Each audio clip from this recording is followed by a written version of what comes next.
सब्रिम साहिब बंदगी। सदगुरु कबीर साहब के चरणों में चरण बंदगी, महंत रामधनी दास साहब के चरणों में चरण बंदगी, महंत धीरज दास साहब के चरणों में चरण बंदगी, पवन पतित कबीर आश्रम नेवादा गौराडांड की पावन धरा को कोटि कोटि नमन। साहिब बंधुओं, सदगुरु कबीर साहब ने मनुष्य को हर पल यह चिताया कि जितना हो सके कर्म कर लो, धर्म कर लो, क्योंकि जब तक तुम्हारा कर्म सत्य कर्म पर नहीं चलोगे, इस संसार में तुम चाहे जितना कोठी महल बंगला अटारी बना लो, वह सब यही धरा का धरा रह जाएगा। कोई अमर नहीं है। इस पृथ्वी लोक पर तुम आजीवन नहीं रह पाओगे। तुम यह विचार करो कि यह जो धन तुमने कमाया है यह सदा तुम्हारे पास रहेगा। तो इस मिथ्या बात में पड़कर अपना हीरा जैसा जन्म गंवाने का काम मत करो। मनुष्य बार बार वही गलतियां करता है। वह सोचता है कि अभी तो मेरी उम्र ही क्या है, और जब वह धोखे में इस शरीर को जीव छोड़ के चला जाता है तो फिर कुछ रह नहीं जाता। इसलिए सदगुरु कबीर साहब ने कहा है, उन्हें चिताने का काम किया है कि उनके द्वारा हर समय इस पिंजड़े के पंछी को चिताया गया है कि जो यह मनुष्य तन मिला है, यह मनुष्य तन बिरले ही कितनी लाख योनियों में भटकने के बाद आपको प्राप्ति होती है। सदगुरु कबीर साहब कहते हैं कि जगत चला जाए यहाँ कोई न रहे, जगत चला जाए यहाँ कोई ना रहिया, चले गए कुंभकर्ण और रावण, चले गए राम लखन चारों भैया, चले गए कृष्ण यशोमती मैया, चले गए गोपी ग्वाल और कन्हैया। उत्पत्ति परलय चार युग बीते, काल बलि से कोई ना बचैया। कहाँ है कबीर सुनो भाई साधो, सत्य नाम एक होए सहाइया। सदगुरु कबीर साहब कहते हैं कि काल बलि से कोई नहीं बचा। काल के गाले में सबको जाना है। काल से कोई नहीं बचा। मृत्यु एक दिन निश्चित है। रावण जैसे पराक्रमी विद्वान गुणी जिसे अमर पद का आशीर्वाद मिला था, जब वह अमर नहीं हो सका, वह नहीं जी सका, तो तुम जैसे मनुष्यों की क्या मिसाल है। अरे पागलों, किस फेर में पड़े हो। क्या तुम यह नहीं समझ पाए कि जब इस संसार में भगवान रामचंद्र जी ने जन्म लेकर वह भी शरीर को त्यागना पड़ा, वह भी छोड़ के चले गए। उनकी माता यशोमती मैया, उनकी माता श्री कृष्ण की, वह भी चली गई, श्री कृष्ण जी चले गए। तो राम लखन अर्थात भगवान रामचंद्र जी, लक्ष्मण भरत शत्रुघ्न, उनका कुल परिवार खत्म हो गया, वह नहीं बचे, तो तुम तुम्हारी क्या मिसाल है। इसलिए अगर कुछ जाता है तो वह धर्म और कर्म। आज भगवान राम को कोई पूजता है तो उनके कर्मों के लिए जानता है। इस संसार में तुम जिस चीज का घमंड कर रहे हो, ये मेरा है, ये तेरा है, ये उसका है, ये उसकी है, मेरा भाई, मेरा भतीजा, मेरी बहन, मेरा बहनोई, मेरा पति, मेरी पत्नी, मेरी माता, मेरा पिता, यह सब रिश्ते नाते टूट जाते हैं। इस रिश्ते नाते का कोई मोल नहीं रह जाता, सब यहीं छूट जाते हैं। तुमने कोई कर्म नहीं किया, तुमने सत्संगत में भक्ति ना की, तुम सत्संग में गए ना, संतों कोई वाणी ना सुनी, तुम क्या धन कमाए, तुम्हारे साथ क्या जाएगा। तुम यह सोचते हो कि तुम सदा यहीं अविरल रहोगे, तुम्हारी मृत्यु नहीं होगी, तो तुम भूल जाओ। अगर कोई वृक्ष लगता है तो उसका पतन अवश्य होता है, किसी वृक्ष में पत्ते लगते हैं तो उसका पतन भी होता है। कोई जीव जब जीता, जिसका जन्म होता है, उसकी मृत्यु भी होती है। जो आए आए वह सो जाएगा। इस धरती पर कोई भिन्न, उसका निश्चित काल है, उसके जन्म और मृत्यु का, उसके उत्थान और उसके पतन का। इसलिए सदगुरु कबीर साहब ने सदा समझाया है कि हे मनुष्यों, हे मानव, दानव जैसा जीवन मत जियो, अभी चेत जाओ, अभी समय है, चेत जाओ। अपने मन मंदिर में, जिस मंदिर में राम का नाम लेते हो, उस मन मंदिर में आप अपने मांस मंदिर और मुर्गा मछली आदि को घुसोड़ते हो,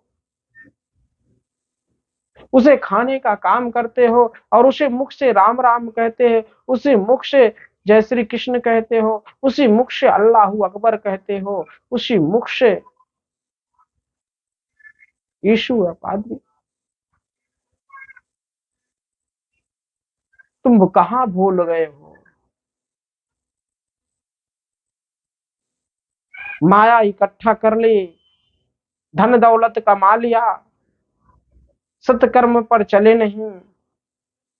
तुम्हारे कर्म ऐसे हैं, तुम्हारे कर्म के कारण तुम्हें इस संसार में भोगना ही पड़ेगा। हर मनुष्य को अपने कर्मों का फल भोगना है। कर्म उपरांत ही तुम्हें दूसरा जोने में तुम्हें जाना पड़ता है। इसलिए बंधुओं, अपने कर्म को सही कर लो, ताकि दोबारा इस लख 84 में भटकना ना पड़े। सदगुरु कबीर साहब सदा समझाते हैं, और कोई चारा नहीं है। किसी की भक्ति कर लो, किसी की पूजा कर लो, आप पाप के भागीदार बने रहेंगे। आज तमाम मंदिर मस्जिदों में जिस प्रकार से पूजा कराई जा रही है, वह पूजा कराने के बाद भी तुम्हारा कर्म ऐसा रहता है, तुम्हारे कर्म के कारण तुम मांस मदिरे का सेवन करते हो, पूजा आरती भी करते हो, छठ चंदा भी करते हो, मछली मुर्गा दबाकर खाते हो, दारू पीते हो, ताड़ी पीते हो, गुटखा पान सुपारी खाते हो। यह धर्म है, यह कर्म है तुम्हारा। ऐसे कर्म करने से तुमको मुक्ति मिलेगी। तुम्हें किस चीज का ज्ञान दिया जा रहा है। तुम्हारे मन के अंदर अज्ञानता भरा हुआ है, अंधकार भरा हुआ है। जब तक उस अंधकार में कोई ज्योति नहीं जलेगी, उस सार शब्द का, उस सत्य नाम की ज्योति नहीं जगेगी, तब तक ऐसे ही भटकते रहोगे। तब तक इसी फेर में पड़े रहोगे कि मैं किसकी भक्ति कर लूं, मैं अमर हो जाऊं, किसके गुरु बना लूं, मुझे मुक्ति मिल जाए। इस सब प्रपंच जाल में फंसे रहोगे। इसलिए सदगुरु कबीर साहब का सीधा सा मंत्र अपनाओ। अपने मन और अपने तन को निर्मल करो, मांस मदिरे का सेवन बंद करो। संसार के समस्त सुखों को अगर पाना है तो विवेकी बनो, संतों के प्रवचनों को सुनो, अपने दिमाग में बैठाने का काम करो कि कौन सा शब्द तुम्हारे लिए हितकारी है, कौन सा शब्द तुम्हारे लिए अनहितकारी है। क्योंकि आज तुम जैसा कर रहे हो तुम्हारे बच्चे भी वही सीख रहे हैं। तुम बैठ के दारू पी रहे हो, तुम बैठ कर ताड़ी पी रहे हो, गुटखा पान सुपारी खा रहे हो, तुम्हारे बच्चे भी वही कर रहे हैं, तो तुम्हारा भविष्य कहाँ जा रहा है। जहां तक हो सके अपने कर्म को बदल लो, अपने मन के मार कर बैठो, क्योंकि मन को मारने जिसने लिया वही सदगुरु कबीर साहब ने इसी को कहा है कि वह अमर पद पाता है। अमर पद पाने का मतलब यह होता है मुक्ति पाता है। अगर वह थोड़ी सी भी भक्ति कर लेता है और अपने मन को, अपने तन को निर्मल रखता है, वो चाहे किसी से कंठी माला ले या ना ले, लेकिन अगर उसका मन और तन दोनों निर्मल है, जीवों पर दया करता है, वह संसार के समस्त जीवों से प्रेम करता है, प्राणियों में सद्भावना रखता है, तो वह निश्चित ही उसे मुक्ति मिल जाती है। नहीं तो इस लख 84 में बार बार भटकना पड़ता है। इसलिए सदगुरु कबीर साहब कहते हैं कि जगत चला जाए यहाँ कोई ना रहा। संसार में सब चले गए, यहाँ कोई नहीं रहा। आज बड़े बड़े मुनिगण, बड़े बड़े महंत, बड़े बड़े प्रवचन करता जो प्रवचन दे रहे हैं, उनको भी एक दिन चला जाना है। अगर वो कोई चीज रहेगा तो उनकी इस बातें, वह जो उन्होंने ज्ञान दिया होगा, अगर ज्ञान की बात कही होगी तो लोगों तक वह प्रसारित किया जाता रहेगा। अगर अज्ञानता फैलाई होगी तो वह भी प्रसारित होता रहेगा। लेकिन सत्य बात यह है कि कौन किसी को क्या देकर जाता है, यही इस संसार में लेखनी जोखनी रहती है। कर्म कांड, कर्मों का फल हर व्यक्ति को भोगना पड़ेगा। कोई देवी देवता तुम्हें नहीं भुगाता है, कोई देवी देवता तुमको श्राप नहीं देता, कोई ईश्वर भगवान तुम्हें श्राप नहीं देता। वह तुम्हारे कर्म है, तुम जैसा कर्म करते हो उस कर्म का परिणाम तुमको मिलता है। रावण आज उसका विनाश हुआ तो उसके कर्मों के कारण हुआ। सोने की लंका पूरी जल गई, सोने की लंका खाक हो गई, उसके पूरा परिवार का खात्मा हो गया उसके कर्म के अनुसार। उसके मन में जो दुर्बुद्धि थी, जो मन में विकार था, उसके मन में जो अहम था, जो घमंड था, जो अत्याचार क्रूरता भरा उसका कर्म था, ब्राह्मण कुल में पैदा होने के बाद भी उसका जो आचरण था, उसका आचरण उसे ले डूबा। नहीं, उससे बड़ा कोई ज्ञानी, उससे बड़ा कोई महापंडित नहीं था। तो सोचिए बंधुओं, जो इतना बड़ा ज्ञानी, जो इतना बड़ा महापंडित, जब इस माया साल में, माया के संसार में नहीं बच सका तो उसे मुक्ति नहीं मिल पाई। तो सोचिए कि जब वह ऐसा ज्ञानी कर्महीन कर्म करके गया और उसे किस प्रकार से भोगना पड़ा। इसलिए बंधुओं, आज भी सचेत हो जाओ, मांस मुर्गे का सेवन बंद कर दो, जितना हो सके लोगों पर दया करो, दूसरे जीव पर दया करो। ईश्वर की भक्ति करना और उसके बाद मांस मुर्गे का सेवन करना, इससे बड़ा इससे बड़ा पाप कर्म कुछ नहीं है। और तुम सोचते हो मैं गंगा स्नान कर लूं, मैं जाकर गंगोत्री चला जाऊं, त्रिवेणी चला जाऊं, अमरनाथ चला जाऊं, वैष्णो देवी धाम चला जाऊं, और उसके बाद वहां से आने के बाद अपने इस शरीर के अंदर वही प्रवेश करते हो जिस चीज को कुछ दिन के लिए तुम छोड़ देते हो, तो तुम्हें मुक्ति मिल जाएगी, तुम्हें वह ज्ञान प्राप्त हो जाए। यह अज्ञानता वश बातें जो है, यह करना, यह सोचना, यह भी गलत है। इसलिए सदगुरु कबीर साहब की सीख अपनाओ अपने जीवन में। अगर श्रद्धा, आपको खुश रहना है, इस जंजाल से बचना है, आपको मुक्ति पाना है इस संसार से, इस लख 84 से, तो सदगुरु कबीर साहब की भक्ति करो।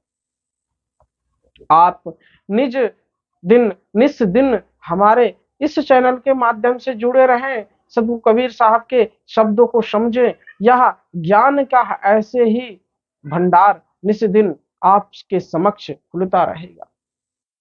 हमारे चैनल कबीर पंथ प्रचारक के माध्यम से प्रतिदिन उस सत्य बातों को आपके सामने प्रस्तुत किया जा रहा है, जिस लिए मनुष्य बार बार भटकता रहता है। यह ज्ञान आप कहीं बड़े बड़े महापंडितों से नहीं पाएंगे, क्योंकि महापंडित आपको फंसाना चाहते हैं, आपको यह कहकर आपको धर्म कर्म की राह पर कि आप ऐसा कर दो, आपके ऊपर से यह बाधा है या विपत्ति आने वाली है, आपको उसी में भरमाते रहेंगे। लेकिन सदगुरु कबीर साहब के जो विचार हैं वह तुम्हें इन सभी पाखंडों से दूर करता रहेगा। इसलिए आप सभी से, श्रोता बंधुओं और भक्तमय माताओं एवं बहनों से निवेदन है कि हमारे इस चैनल को ज्यादा से ज्यादा सपोर्ट करें, लाइक करें और शेयर करें, ताकि हम सदगुरु कबीर साहब के शब्दों को आप सभी लोगों तक